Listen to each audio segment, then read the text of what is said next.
नमस्कार प्रणाम भोजपुरिया भैया लोग और सब बताएं कैसे बानी रउआ सब है। उम्मीद करता नहीं रउआ सब ठीक ठाक होखा भैया और हमहू एकदम फर्स्ट क्लास बानी। तो स्वागत बाटे आप सबके राइटर विजय बागी के चैनल पर। आज उपस्थित बानी भैया रउआ सबके बीच में लेके नवरात्रि स्पेशल दर्द भरा देवी गीत। बहुत बढ़िया गीत के रचना के लिए बानी और दिल से बताओ तनी भैया कि एकर नया म्यूजिक बनवा के अब बढ़िया ढंग से गायकी कर देतानी तो गाना 100% बज जाई नवरात्र में। बहुत बढ़िया मैटर बाटे।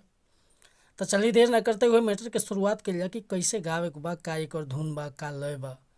लेकिन वीडियो स्टार्ट करे से पहले भी एगो बात बतावल चाहब कि रुआ अगर नया सिंगर बानी आ सिंगिंग में इंटरेस्ट बा, अच्छा मैटर के तलाश में भटकतानी, सही ढंग के गीत नहीं खे मिलत, बढ़िया तुकबंदी नहीं खे मिलत, चाहे मन पसंद के मैटर नहीं खे मिलत, तो भैया अगर हमरा चैनल पर आ गई बानी तो एकदम निश्चिंत रही, निराश भैया की जरूरत नहीं खे।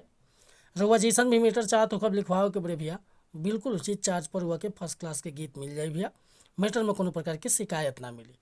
काहे कि भैया हम हर तरह के गीत लिखेनी, हिंदी में, भोजपुरी में, ट्रैक पर, नया सॉन्ग, मगही में, कोनो प्रकार के रुआ मैटर चाहिए, orchestra song, sad song, love song, romantic song, चाहे देवी गीत, भक्ति भजन, कोनो प्रकार के गाना चाहिए बेहिचक कॉल या व्हाट्सअप कर सकिले भैया। डिस्क्रिप्शन में हमारा नंबर बा।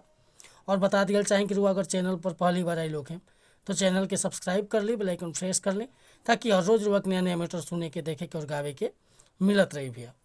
आज के गाना देखी कैसे गाओ के बटे। एगो दुखियारी गल बिया माई के दरबार में अर्जी लगावतिया, का कहतिया। अरे एक गोला लनवा ये मैया दिहलू नया गानवा, अरे दिहलू नया गानवा हो, झर झर बरी सेला लोरनुए माँ। अरे एक गोला लनवा ये मैया दिहलू नया गानवा, अरे दिहलू नया गानवा हो, झर झर बरी सेला लोरनुए माँ। आस लेके अइनी मैया तोहरी दुआरिया, अरे तोहरी दुआरिया हो, कइलू करे जावा काहे कठोर नुए माँ।